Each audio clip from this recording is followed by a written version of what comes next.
Tonight on CBC Vancouver News. And this morning it rose 8 feet. The third atmospheric river.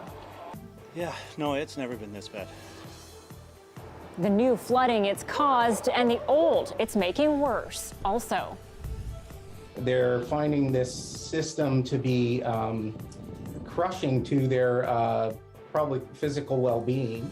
Commuting 3 hours each way every day. The plea for help from Abbotsford teachers. And so I think this is an overreaction, unnecessary reaction. the confusion and criticism as Canada implements new rules for travelers. This is CBC Vancouver News.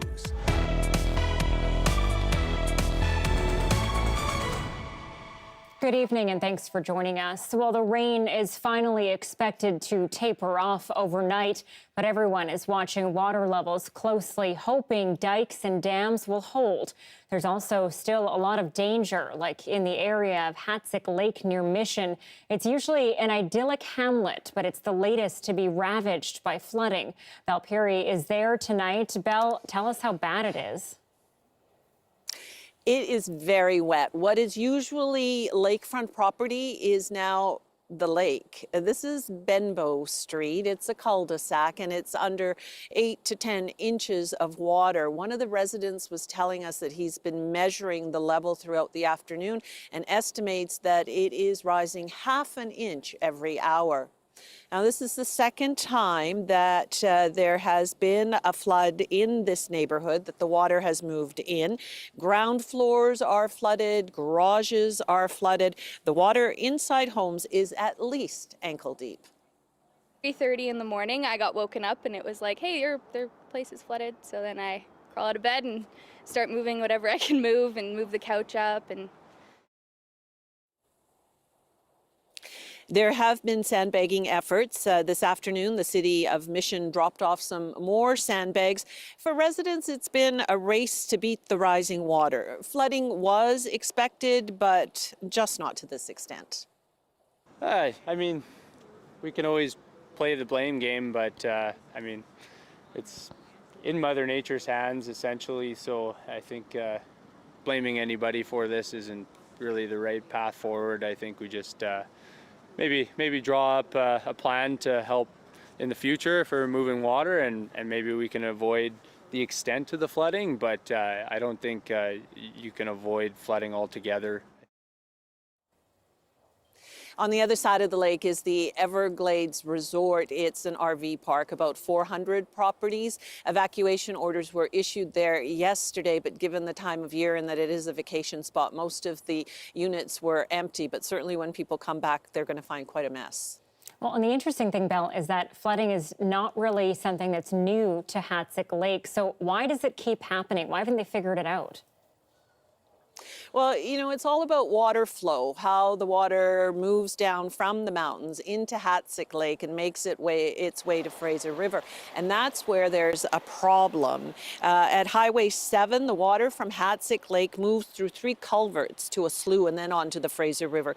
And back in the 90s, those culverts needed work. So instead of being replaced, concrete sleeves were inserted in them, and that reduced the amount of water that can flow through. So during heavy rains, that water just backs up into the lake, and residents are frustrated that no authority is taking ownership of this problem or trying to fix it. This is not a bad day. It's a lull right now. There's more rain coming, and again, it's going to take the time for the rain to come down out of the valley through all the rivers and all the tributaries. As this water goes up, it backs up all the creeks and all the rivers. Same thing when the Fraser goes up, the doors shut down, so we only have pumps to get the water out of the dikes. As this water backs up, how much pressure is being put on that bridge on Lougheed Highway right now? And that's the only bridge to get us out of the lower mainland and back and forth right now with goods. And so what's your fear? That bridge is going to wash out like the dikes in Abbotsford did. So everyone really have their eyes on what's happening here tonight. As you just heard the residents say that it takes 24 hours for the water to move through down from the mountains. So the rain that fell yesterday is only starting to move into this area today and tonight and into tomorrow morning. And right now in the last half hour, it's starting to sprinkle again. All right, Bella, we'll be watching the situation closely. Thank you so much. And tonight, that rain has meant the cancellation of West Coast Express east of the Maple Meadows station. That's because of mudslides on the train line. We'll also be watching that closely. To the tenuous link now between the interior and the lower mainland, which was strained once again today. A section of Highway 3, the Crow's Nest Highway, closed east of Princeton shortly after noon today because of flooding. These images came to us from a nearby resident. The Ministry of Transportation closed the route after the Similkameen River rose so high it broke over the highway. Light vehicles have been able to detour, but large commercial vehicles have been at a standstill or forced to take lengthy detours. And with major routes still crippled, the movement of goods in BC has, in some cases, been slowed to a crawl. As Susanna De Silva shows us, it's taking its toll in different ways for businesses and customers. Running out for errands is a bit more challenging these days. Perhaps it's some Christmas shopping. We have some ornaments that aren't here yet, some pottery, some bath salts. Dinner at the restaurant next door. Shortage of pig ears and pork butt. Or grabbing groceries a few doors up. We had it in Friday. First time we've seen chicken in 10 days. Pandemic supply chain challenges that already existed made worse with farms underwater and rail lines and highways closed. Okay. This grocery store manager spends his days scouring inventory slips and calling suppliers. And while he has the majority of his items, he's never quite sure what or when things will arrive. It's stressful trying to please your customer day in and day out when you don't have what they want. Many BC shelves are missing certain items at certain times. Prices have gone up, and some retailers have reintroduced buying limits on certain products. At this bakery, flour is their problem. Their supplier is in Chilliwack and relies on wheat from the east. I drove to Carrasco and I went 3 times in a couple of days just trying to stock. Every corner of our bakery is full of flour right now because we just don't know how long it's going to last for. How long is the big question. It actually demonstrates the importance of having alternative kind of supply chain, having more local supply chains, building some resiliency in our own supply chains. That's the Italian stuff that's missing. But for now, businesses and customers have to adjust. There you go, darling. At the bakery, they are also absorbing the increased cost of flour for now. I try not to think about it too much because I don't know what else. I have so little control, right, as a small business. So they try to focus on what they can control, serving the customers they have now. Susanna De Silva, CBC News, Vancouver. The government is also facing questions about how well its River Forecast Centre is funded and staffed. In 2010, a report found the centre needed more money and employees, and it cited potential challenges with communicating warnings in a timely way. As Joel Ballard reports, a new investigation released today finds that decade-old report still rings true. Abbotsford's Sumas Prairie, flooded. Homes, properties, livelihoods devastated. But what difference could early warnings have made? The earlier the warning, the better. Ben Parfitt's investigation has found BC's River Forecast Centre was slow to issue warnings ahead of this month's floods, and it brought to light a 2010 report that highlighted similar concerns. The more than a decade-old report, authored by BC's then top water official, warned that the River Forecast Centre was understaffed and under-resourced. At the time, there were only 5.5 full-time staff members, while in Alberta, there were 24. And in the Pacific Northwest, there were 16. Since that report was delivered to government 11 years ago, we've seen no increase whatsoever in the staffing. That report found staffing levels were too low to effectively communicate timely warnings. Parfitt claims the same is true today, especially given that the centre put out warnings 3 days later than its counterparts in Washington, who issued much more severe flood warnings. Had 2 or 3 days' notice been given, very firm notice that a flood was coming, that would have given both municipal and provincial authorities time to get the word out. The city of Port Coquitlam is surrounded by 3 rivers. Its mayor says timely communication is crucial. In many ways, this is a game of staying one step ahead of it. And when you have a situation that's so fluid, you need as much information as you can get so you can make those decisions about where do you deploy your resources, at what point in time.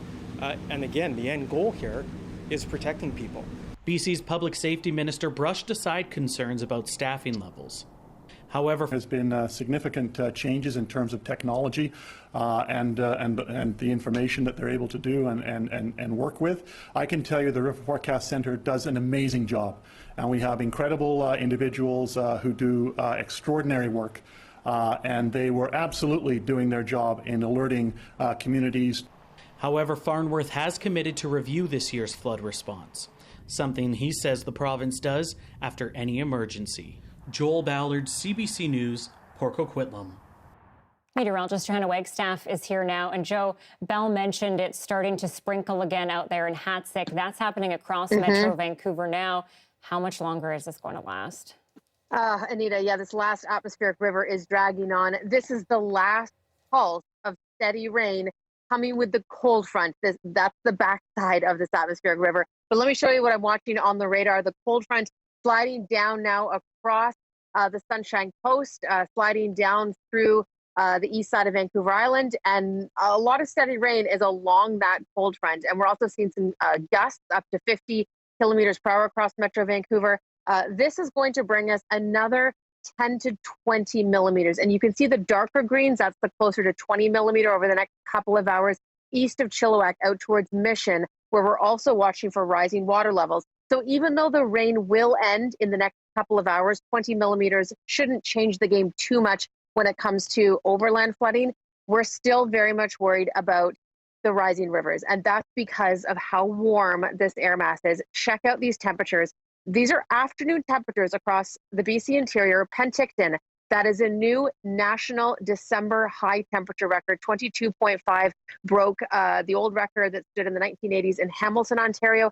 Unbelievable heat this time of the year. These are, 20 degrees above seasonal. And it just gives you a sense of how warm this subtropical air mass is, melting the snow at the tops of our mountains through the day. And that's why the rivers will be later to respond. So as I take you through this last pulse, things should clear out overnight. We may see some lingering showers into the eastern Fraser Valley tomorrow morning.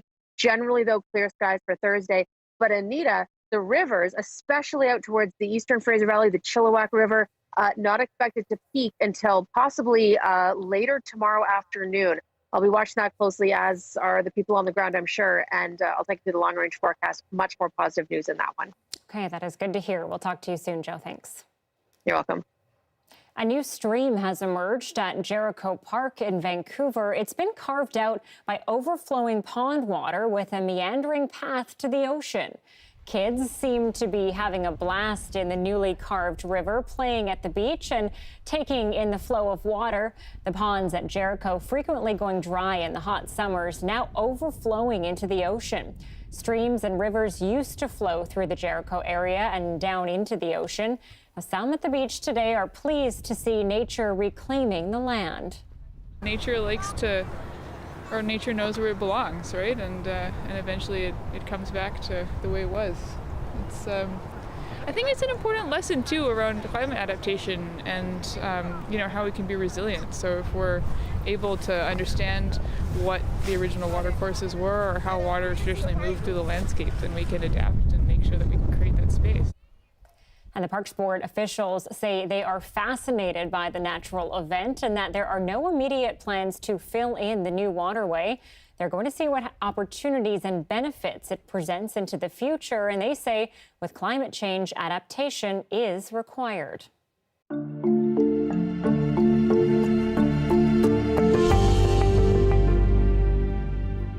Well, there's uncertainty and a bit of frustration tonight as people digest Canada's new travel rules. All international air travelers coming into the country, with the exception of those coming from the U.S., need to get tested for COVID-19 at our airports. Now, this is a precaution against the new Omicron variant. Isabel Regam joins us live from YVR tonight. And Isabel, it seems there are a lot of questions about the new rules, but not a whole lot of answers. That's right, Anita. We've been asking questions to YVR and government officials all day, and folks here at YVR have been telling us that they are waiting for federal guidance on these new rules. So what we know is that if you fly into YVR or any other Canadian airport and you've come from any other country other than the U.S., you will need to get tested here and then isolate until you get your results. This is required regardless of vaccination status. But when does this new test come into effect? Well, we can't seem to get a clear answer from the federal government on this. Here's what Canada's Minister of Public Safety said when asked for a timeline. Will be coming in the very short term. So does that mean in a few days, in a week, in a couple of weeks? We still don't have a clear answer to that, but here is what we are being told. They, other than the US, they will be asked to test upon their port of entry, and then they can go home and quarantine for a day or two until their test results are out. If their test is negative, then they are released from that quarantine. Okay, and Isabel, there are several different types of COVID testing. So do we actually know what kind of tests people will have to take at the airports? We didn't get a clear answer to that either today, Anita, but I did speak to a BC respirologist, and he says the fact that the federal government keeps saying isolating at home while waiting for results, he believes it will be a PCR test, which can take days for results to come in, and he believes that's the wrong approach.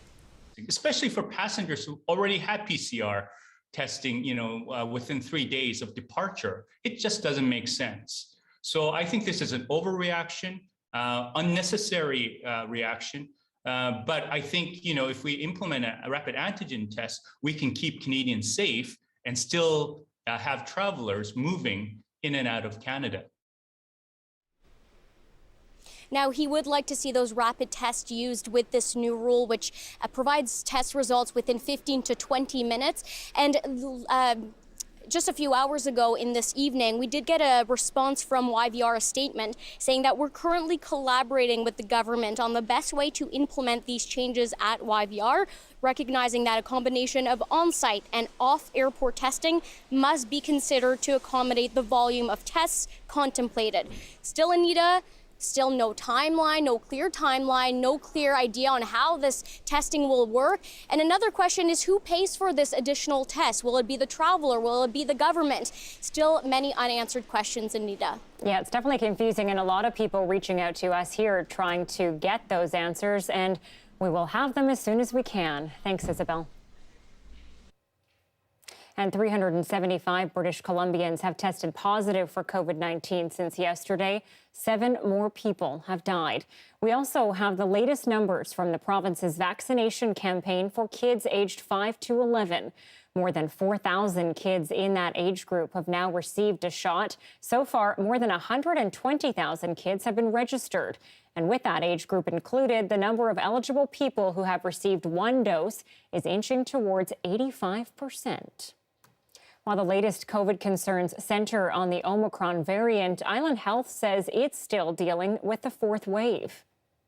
We've had so many sick calls and people and nurses that are exhausted.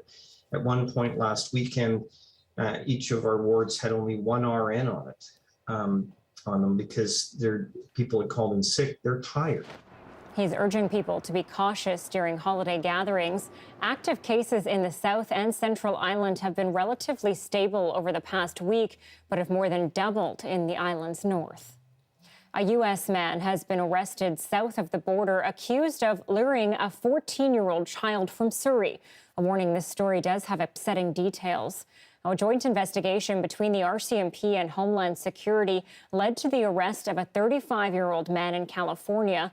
Police say he used an alias to allegedly contact the teen on social media, then groomed them to take and share sexually exploitative images. U.S. investigators have identified even more child victims in that country. The accused is facing multiple charges in the U.S., ranging from sexual exploitation of children, cyberstalking, and distribution of child pornography. In 2015, following the death of Amanda Todd, Ottawa passed legislation criminalizing the sharing of intimate images without consent. Two men in Surrey are facing a total of 70 charges in connection with several thefts across Metro Vancouver. RCMP say the pair was caught after a month-long investigation that led officers to evidence of break-ins and property theft. They stole electric toothbrushes, expensive face wash, and earbuds, to name a few of the items. The RCMP says they've returned many of the items to their rightful owners. And they're two giants in the world of fitness, and now they're in court. Lululemon and Peloton are embroiled in a legal battle over clothing. Vancouver's Lululemon is claiming Peloton is pushing copycat versions of some of its most popular so-called athleisure products. Lululemon filed a claim in a California court yesterday, accusing Peloton of patent infringement. This comes after Peloton filed a suit of its own in anticipation, asking a judge to conclude no infringement ever happened. None of the claims have been proven in court.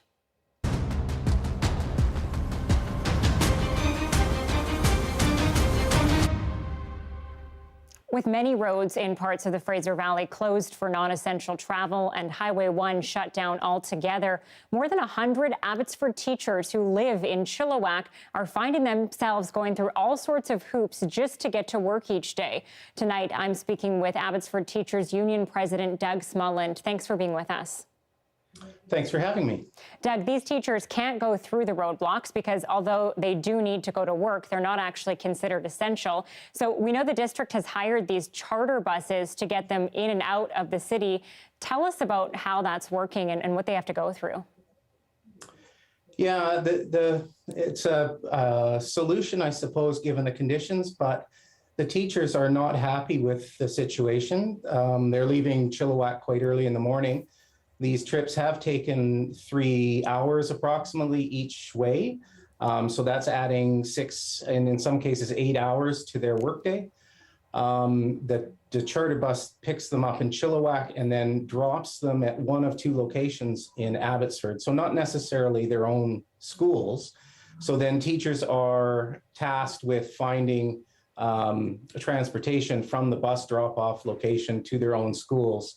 So it is quite problematic for teachers. That seems extremely complex, not to mention the fact that they're adding that 6 to 8 hours on their workday. Are they being compensated for those extra hours? No, there's no compensation given to the teachers. We have other workers in other unions working in Abbotsford who are being compensated, riding the same buses, but teachers have not been given anything for this time. What sort of effect is this having on those teachers? I mean, I can't imagine myself adding that much time onto my day and then having to go home and deal with all my household things that I need to get done. So what are they telling you? Oh, they're absolutely exhausted. They're finding this system to be crushing to their probably physical well-being, to travel that amount of time each morning and to face the fact that you're going to have to travel the same amount of time at the end of the day is quite daunting. It cuts into a great deal of not only their professional time in order to plan and prepare lessons for their students, but it also cuts into their family hours and their ability to enjoy their time with their own families. Absolutely. And I know that some of those teachers have decided not to go to work. Can you tell me about that? I mean, is that a solution for everyone? Is it even a solution for those who have decided not to go? Well, we've had a mixed bag of solutions, if you want to call them that. For some teachers, there's not an ability to use the bus in the manner in which it's been created.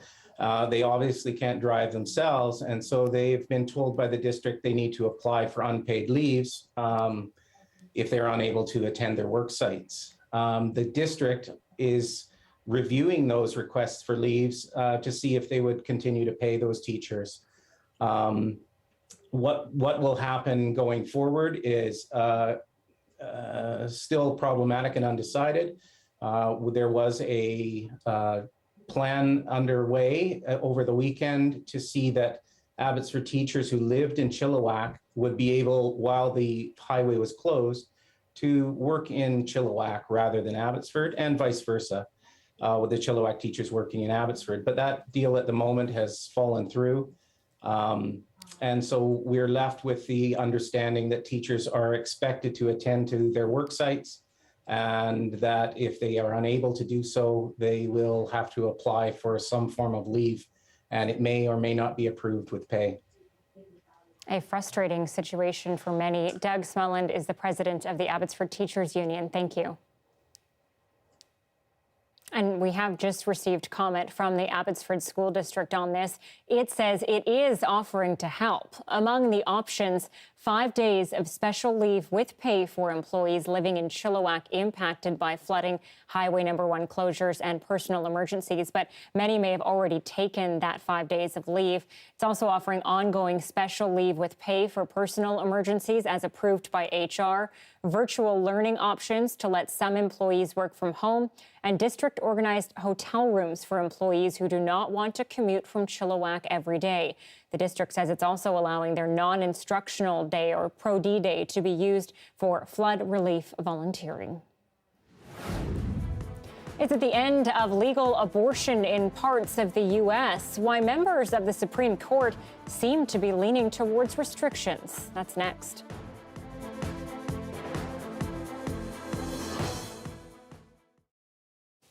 Thanks for staying with us during our commercial-free live stream.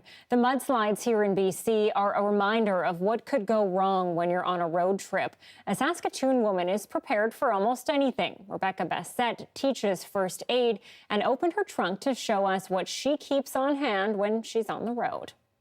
Okay, we're going to come back here and see what I've got. That's an example of what I carry in my car anyway.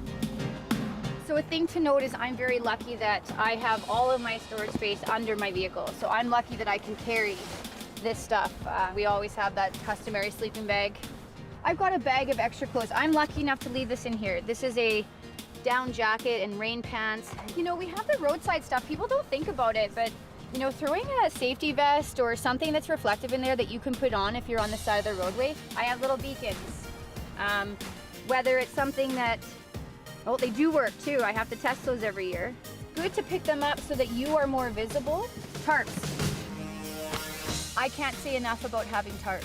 And then we have, you know, I've got an expendable shovel, my booster cables. I have a first aid kit. It's well stocked. It would be a long session on what's in there. And then just tools like duct tape and rope and zip ties. I always pack an extra change of clothes because I have had to stay in some small town I didn't plan on. So this bag is for me what I consider to be the extended stay in my car.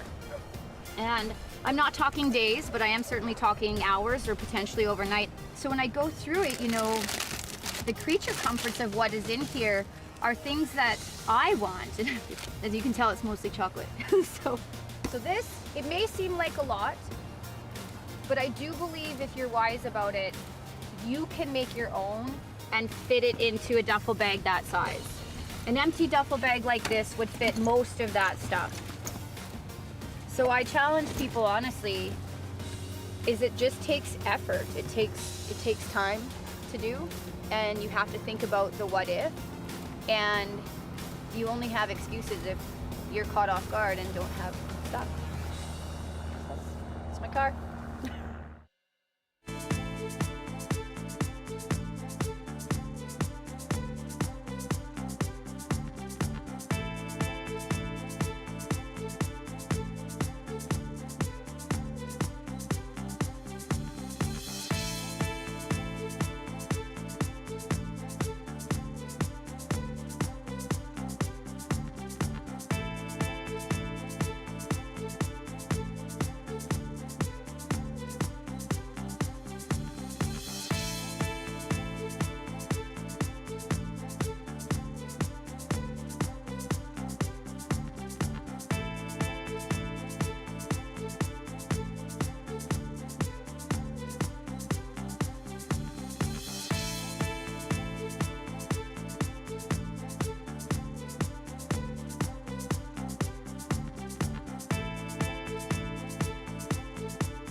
The Supreme Court in the United States is considering a case that is a direct challenge to the country's existing abortion laws. It's being asked to overturn the landmark 1973 Roe v. Wade decision that made abortion legal and prevented individual states from banning the procedure. As Mukta Gebrselassie reports, the court is ruling on a Mississippi law that bans most abortions after 15 weeks of pregnancy. Male dominion never! Liberation now! Hands off our babies! At the center of this is a Mississippi law banning abortion after 15 weeks of pregnancy. There are no exceptions for rape or incest with this law, and lower courts have blocked it, and that's why we're here today. The state is challenging the landmark rulings that have made abortion a right and continue to uphold it. Mississippi's lawyer said past court decisions on abortion have damaged the democratic process and argued that abortion should be up to every state to decide. Meanwhile, on the other side, we heard the council say abortion is critical to women's equal participation in society, that if the court goes back on this, then the lives and health of women would be at stake, and that this would harm vulnerable women, especially those who are poor. Now, while all of this was going on inside the hearing, here is what people were saying that were gathered outside. 48 years ago, 9 men in black robes made a decision that they had no right to make. They took the place of Almighty God, and they declared an unjust decree, and it was open season on the unborn child. I think, this moment is actually fairly terrifying because I'm really concerned about the patients that I care for. I'm concerned about the patients or anybody who can get pregnant throughout the country, because we're really going to roll back many decades and lives will be lost. This is the second time protesters on both sides have been out there in about a month, and that's because in November, the Supreme Court heard 2 challenges to the Texas abortion ban, and that one makes it illegal to have abortions past about 6 weeks of pregnancy. But the state is actually not the one that's responsible for enforcing it. Private citizens can sue anyone who help women get an abortion past that point.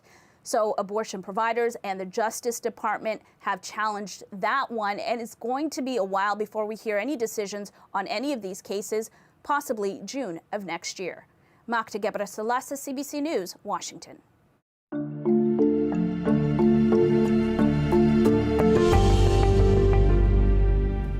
The World Health Organization has wrapped up a 3-day summit in Geneva. As Tessa Arcilia reports, the member nations have agreed to develop a global system to detect and respond to pandemics.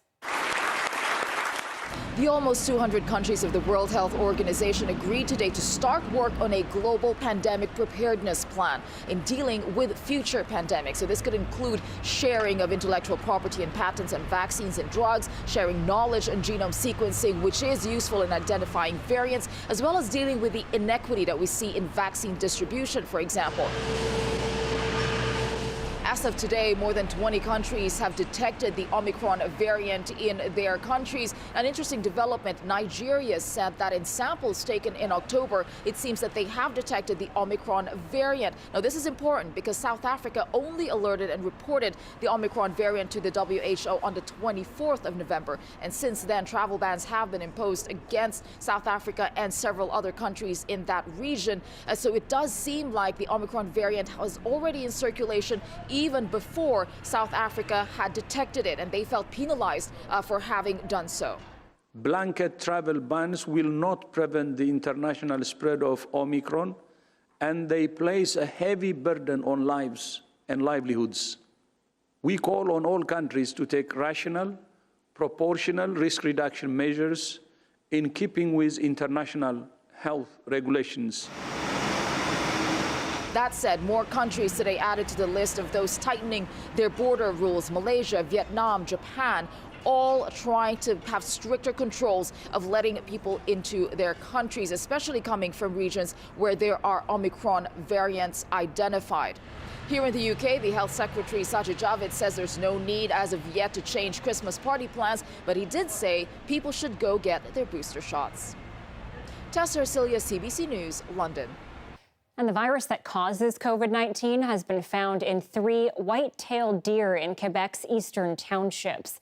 The animals were sampled last month and appear to be healthy, showing no signs of the disease. It's suspected they may be able to carry the virus without any visible symptoms. This is the first time SARS-CoV-2 has been found in wild animals in Canada, though globally it has already infected various species. Environment Canada is warning people to wear a mask if they handle respiratory tissues and fluids from deer. Well, a final blast of rain has the province on edge. Highways closed, people on the move. The latest on the floods in the province next.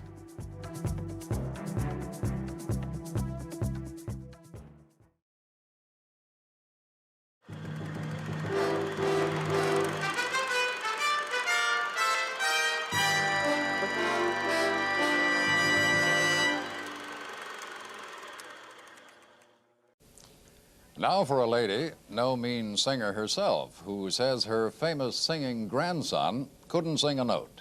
She's feisty, formidable, and gives lots of free advice.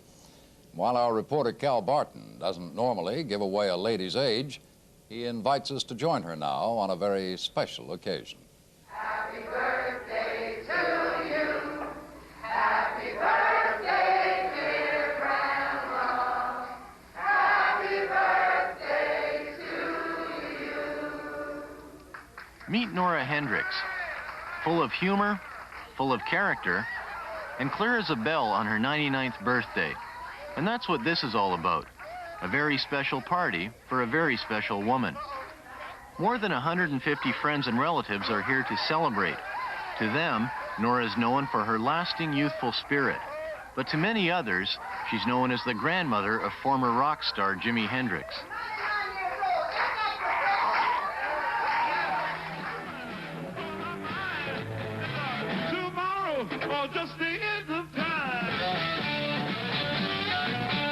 Nora remembers Jimmy as a quiet boy who kept to himself. He used to stay with his grandmother when he'd come up from Seattle to Vancouver to visit. And while Nora loved her late grandson, she didn't think too much of his music. I'm not crazy about music, and you did try to sing a few times, but he hasn't got no voice for singing. But he can play the music, but he cannot sing. Now, there's one thing. And he used to say to me, he said, Grandma, I wish I could sing. I said, yeah, I wish you could, too.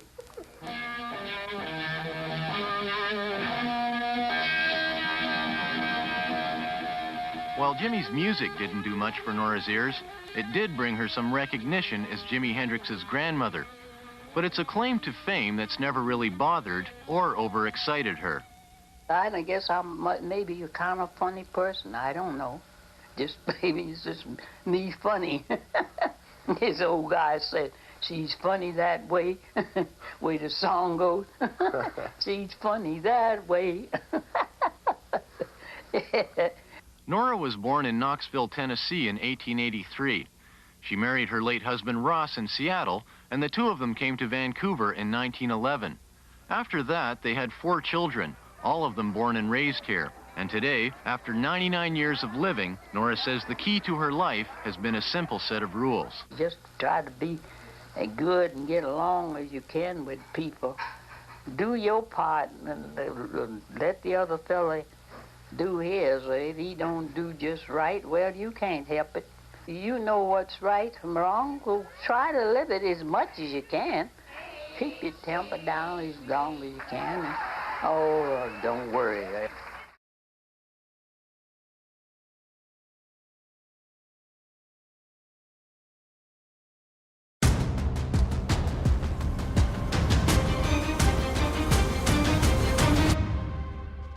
Well, flooding has hit many parts of BC hard, and the Fraser Valley Regional District has been pleading for emergency funding from the province.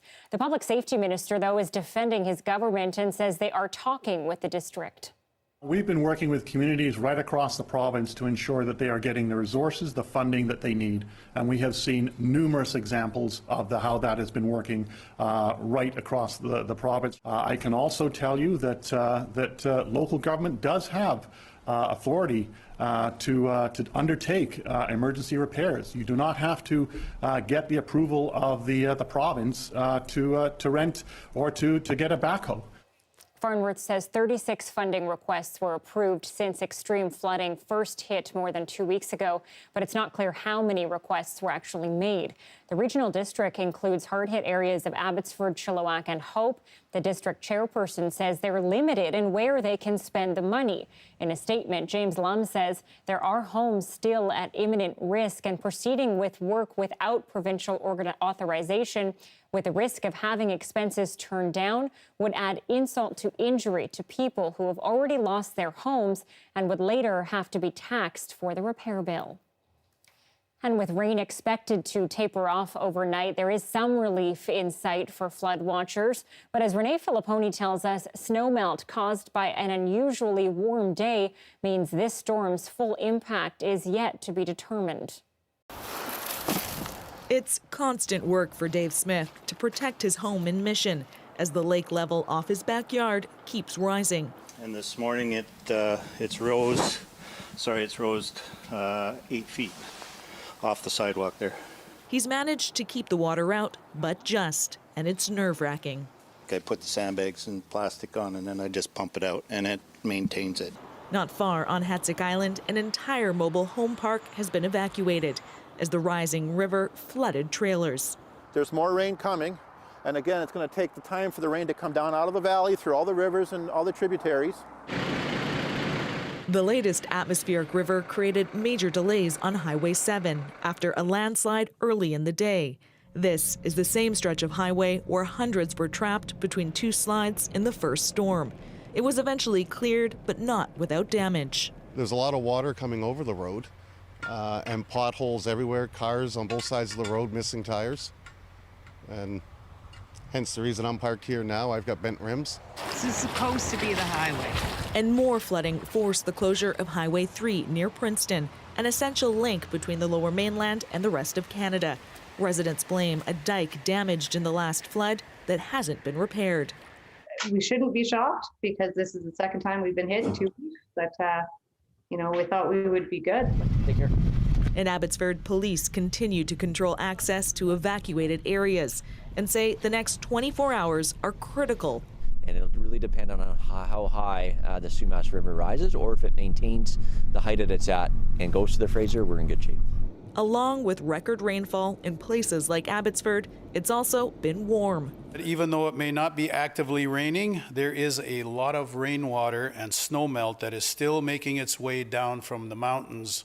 So, while it may be the last major storm in the forecast, its full impact has not been felt yet. Renee Filipponi, CBC News, Abbotsford. His sister and her family all killed by a drunk driver. A surprising connection, the Saskatchewan man with the son of a woman who killed them next. At 6:42, you're looking at a live look down Georgia Street in downtown Vancouver. While the end of the rain is in sight, and here comes the sun. So how long will it stay? Well, Johanna's here next.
Meteorologist Johanna Wagstaffe is back now to look at the long-range forecast. And Joe, Renee talked about that heat along with the rain. Why is this such a concern?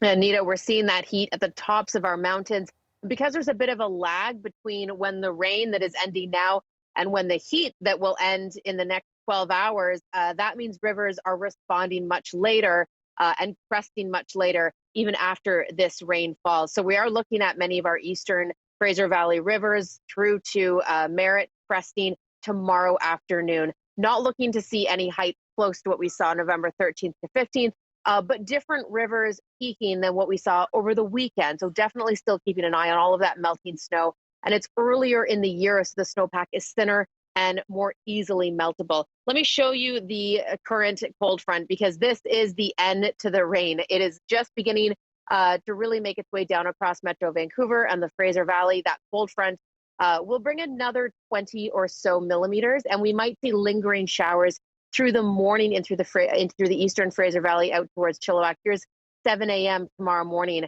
Also notice the clearing skies. So things will clear out quite quickly for a sunny Thursday for most of the south coast. It'll be brisk as well behind this atmospheric river. Winds will be coming in from the northwest. Temperatures will drop significantly by a general 5 to 10 degrees across the south coast, and dropping 15 degrees after those record-breaking 20-degree temperatures in through the interior. Just have to show you a handful of the all-time November rainfall records as we head into December. Abbotsford, of course, breaking their all-time November rainfall record with 541, more than double their November average. Vancouver, YVR, we were tied for second place. First place to beat was 350. Huge variability across Metro Vancouver, though.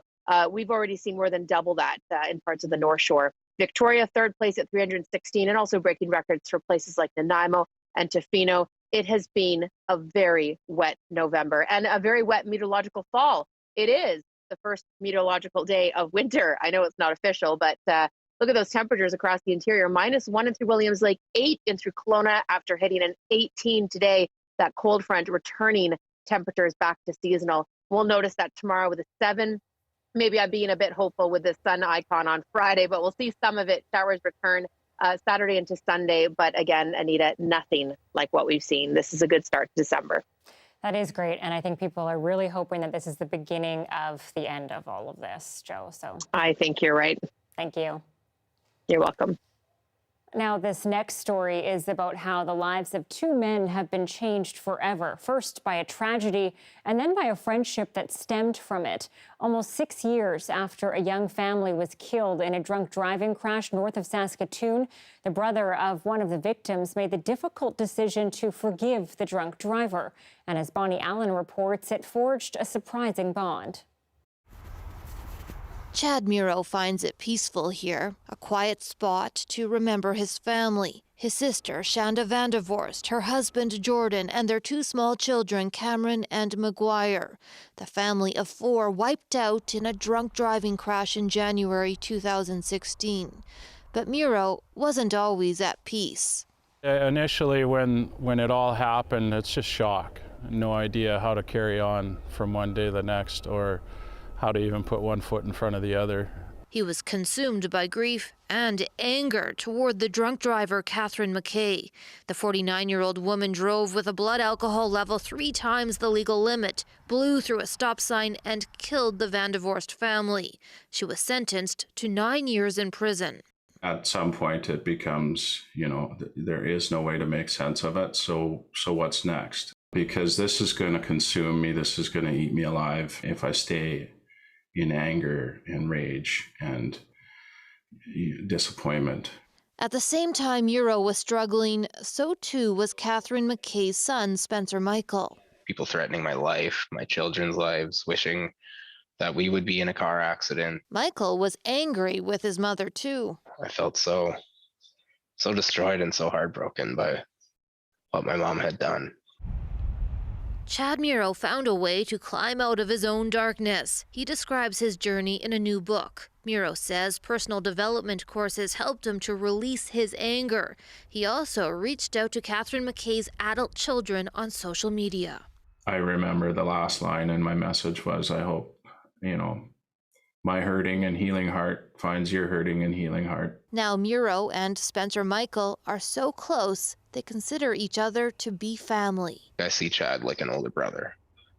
He lost family members, and in the end, I feel like we both gained a family member. And it's helped Michael find some peace with his mother, too. If this person can forgive her, wholeheartedly forgive her, then why can't I? Muro would like to meet with Catherine McKay, too, one day. For now, finding forgiveness, it's allowed me to let that weight on my shoulders dissipate. Bonnie Allen, CBC News, Meadow Lake, Saskatchewan.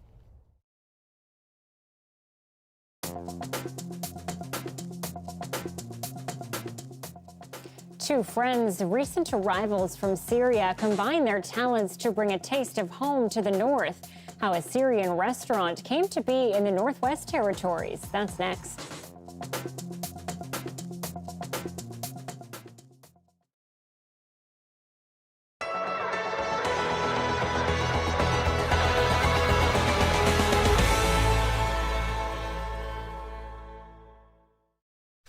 Today I'm going to show you how to make a 12-inch wreath, and this will be the finished product. My name is Judy Wilson-Shee, resident of the village of New Maryland. And mayor. And the mayor, yes. And just bear in mind, please, that there's many ways to make wreaths, and I'm going to show you my way of making it, and you may have a different way to make one. Now, this is a corrugated 12-inch ring.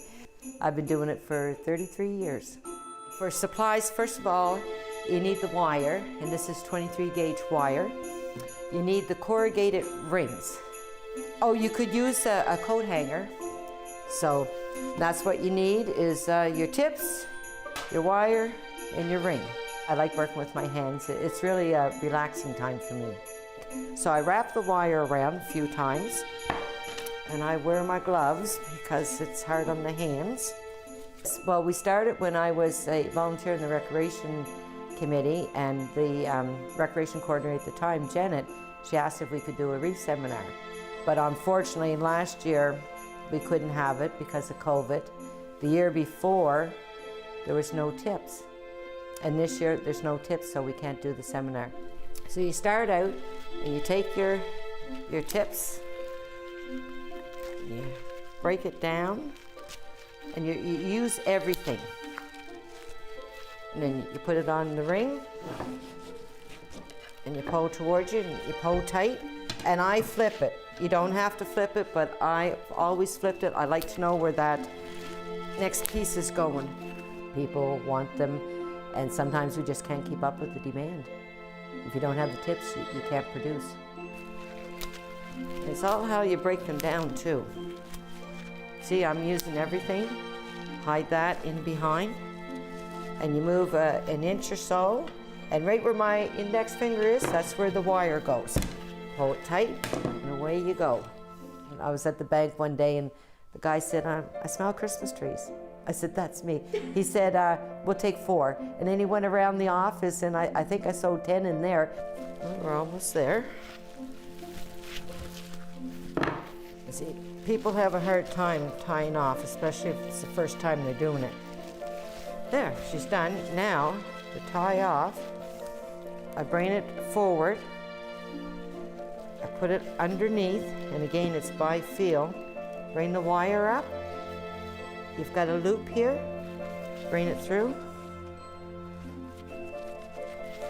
Pull it tight. And then snap it. I still love the thought that you can take these tips and you can put them on this ring, and they turn out so beautiful. And there you go. Beautiful 12-inch wreath.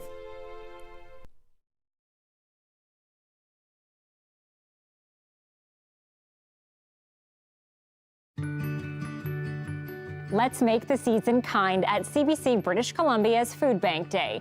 Last year, we raised a record-breaking amount of money for local food banks across BC, and we want to do the same this year. Kick off the holiday season with a day of festive programming and connect with your favorite CBC personalities at our virtual open house in your house. Join us online and on Radio 1 on Friday.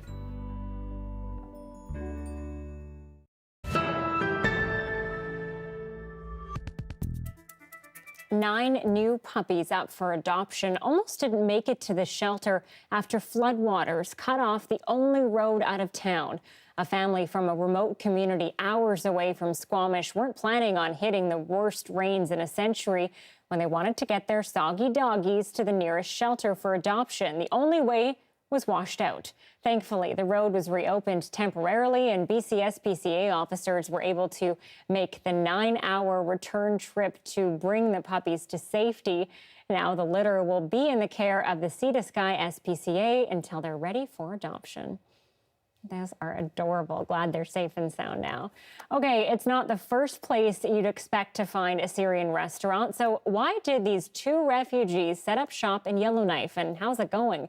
Our CBC North team is finding out.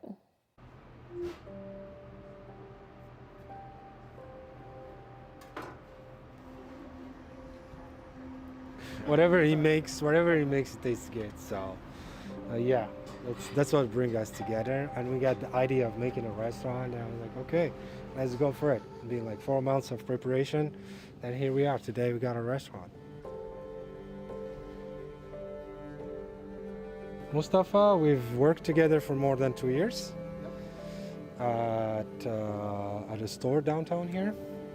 Then we got to know each other like real good. We built this brother relationship together. Then one day it just popped up in our head. It's like, hey, what about making a store, our own restaurant instead of working? I was like, oh, let me think about it. Then yeah, 2 years later, here we are, right? Yeah, before come here from Canada, I work from Syria 5 years, so many restaurants. And he was so excited to have his own restaurant with his own flavor, and especially spices coming out from all the way from Syria. They're making food with love, with care. I've seen everything, you know, in front of me, and like, wow. My degree is hotel management, and I spent like more than 12 years in this field. So, and I had always the idea to make my own business one day. So once I found that the food, the Lebanese and the Syrian, that's my favorites. So yeah, and once I met Mustafa, then we've talked about it, and he was like, yeah, why not? Let's try it out. I was like, hey, listen, I do have a good background on food industry, and I can help you a lot with it. Will you take care of the kitchen and making food? I was like, yeah, him and his wife, they're doing such a great job. That's it for CBC Vancouver News tonight. Thank you so much for being with us. Dan is back here at 11 tonight with more local news, and he'll have the latest on the flooding situation. Good night.